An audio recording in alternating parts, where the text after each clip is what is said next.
You're listening to the Quince podcast.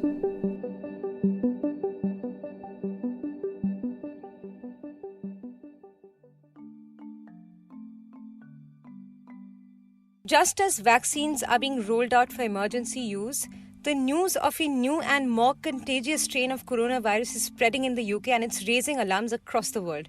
While India and several other countries have imposed a travel ban to and from UK, Prime Minister Boris Johnson reversed his decision to ease rules for the festive season and in fact impose an even harsher lockdown on London and most of Southeast England as well, banning large Christmas gatherings starting 20th December. So Christmas is cancelled and people are concerned about what this new and doubly infectious strain means for the COVID-19 pandemic. Are these kind of mutations normal? Does this make our current vaccines redundant? And to discuss everything we know so far about this new coronavirus variant, Vaishali Sood, the editor of QuintFit, is joining me in this podcast. Hey Vaishali. Hi Shorbari. So how are you doing? All well.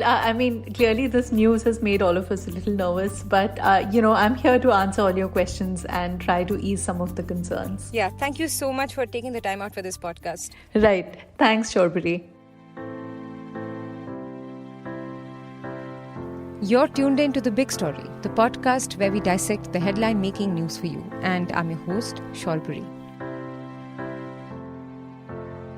So my first question to you is this, okay? Why is the UK Health Secretary Matt Hancock warning that this strain is what he describes as out of control? It's all sounding a bit ominous. Should we, be worried about this strain? Shorbari, I think the very fact that the way the virus has developed, has spread across the UK, his reasons for calling it out of control may very well be valid. I think the first variant of this virus was detected somewhere around September. And I think by November, a quarter of cases in London were of this new variant. Yeah. And by mid-December, the proportion reached 2/3 of the total infection. So, and over the last 1 week, I believe the number of cases in London have doubled, with at least 60% of the infections being from this variant. So I guess when he calls it out of control, or when the UK Prime Minister Boris Johnson says that the new variant may be up to 70% more transmissible, I think there is something to it.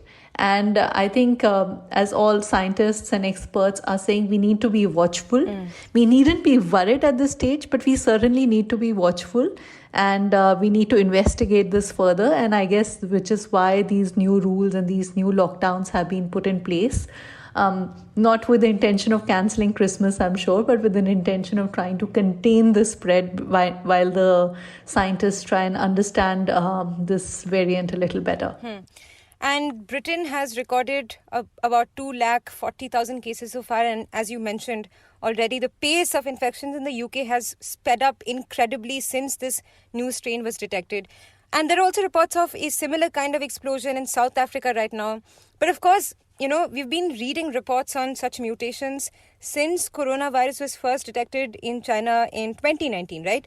Right. In the UK too, there were mutations in the earlier phases of the pandemic. Then we also heard about mutations in the spike protein of coronavirus in Denmark that had led to a large-scale culling of minks.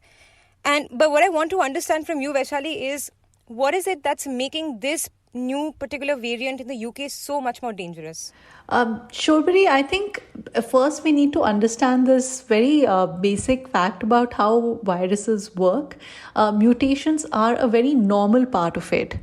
A novel coronavirus is a single-strand RNA virus. This is what veteran virologist Dr. Jacob T. John had told us in an earlier interview. And so mutating is more of a rule for these viruses, not an exception. And there are thousands and thousands of mutations that have taken place already of this virus. And so long as they're not radically alter the genetic sequence of the virus, it's fine. It happens. This is what happens in science and, with viruses. And so mutations per se are not so much of a concern. what's happened with this particular variant, and they're calling it a variant because it's a combination of mutations, that they're defining as a variant. And in this specific variant, there are 14 mutations that have been found. Of them, 7 are in the spike protein. Right. Now, this combination of mutations is what's making this variant a little bit more aggressive in the way it's transmitting the virus, transmitting the infection. So 7 of these are in the spike protein, and this is the protein that the virus uses to enter the human cells. Right. When you've seen that the diagram of the virus, which has become so famous world over, and you see those like spiky things all around it, that's a spike protein. And so this is what makes it a little bit more significant, and this combination makes it a little bit more significant. These are very large number of changes compared to regular mutations that normally occur. And so this is why the experts wanting to understand whether this combination could potentially be the reason why the virus is spreading so much faster, and could it in the long term have a more serious impact. As of now, the experts are saying there's no reason to believe it will. The experts are constantly reassuring you and saying that there's no evidence yet that it will cause more severe disease. So these are just precautionary measures, so to say? Precautionary measures while they understand and they study the variant a little better. So what I understand right now is that this virus is adapting all the time. Right. And I've also read in a particular NYT report that with mass vaccination, if the selection pressures increase, then we are going to see many more mutations. Can you tell me the science here? As I said, mutations are normal. They're part of the course. So mutations will happen, and they do happen. And this is essentially how viruses function. So there's nothing new and dramatic about mutations. It's just the combination of factors that becomes a concern, and whether this combination of factors then this variant sort of spreads outside UK, whether it travels outside UK. Now, what's also interesting is that this genome type has been found in Australia and in Denmark. In most of these cases, they've traced it back to the UK, but these are the countries that are very heavily sequencing the genomes, right? So they're able to identify it. We don't know whether it's elsewhere or not, because, that level of science hasn't been applied yet. In India, for sure, they're saying we haven't seen this variant yet. But just the number of sequencing that has been done in these countries is so much more than elsewhere in the world.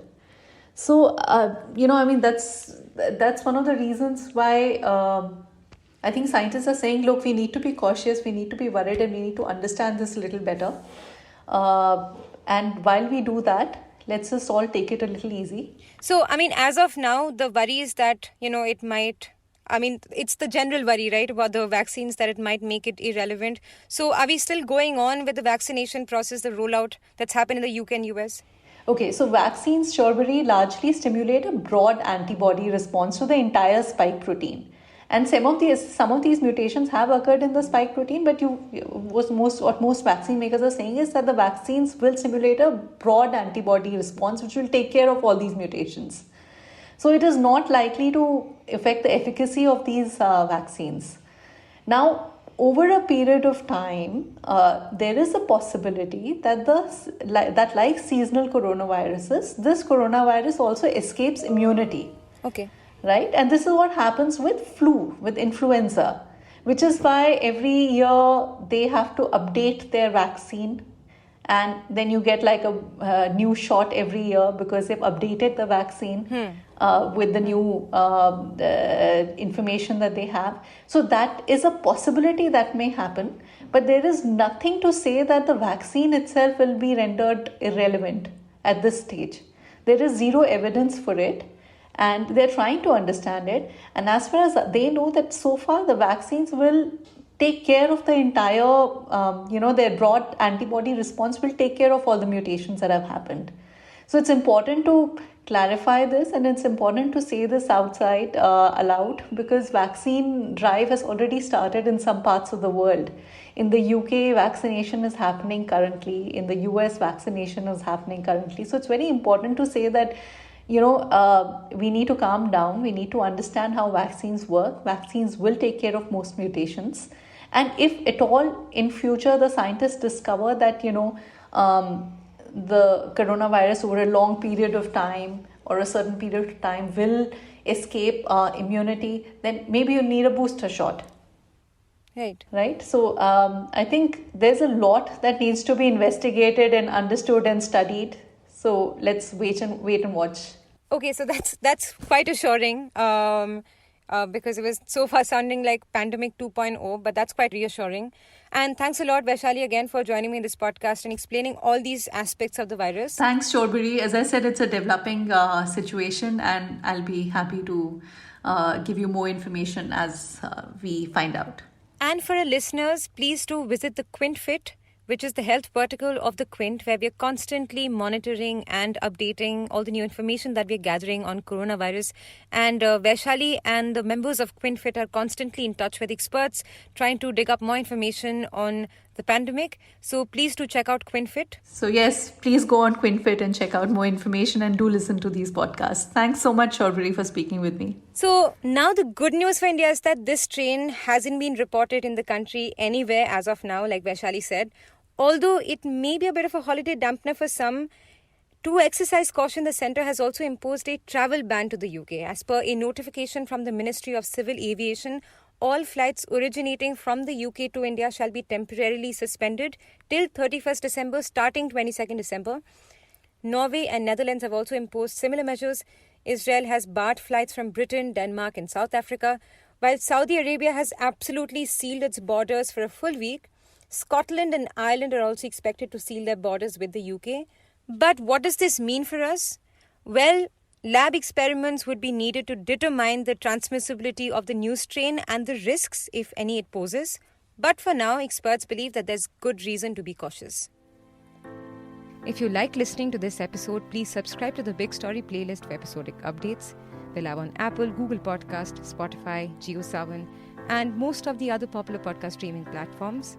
For other podcasts, please log on to the Quint website and check out the podcast section. For any feedback, shoot an email to podcasts@thequint.com.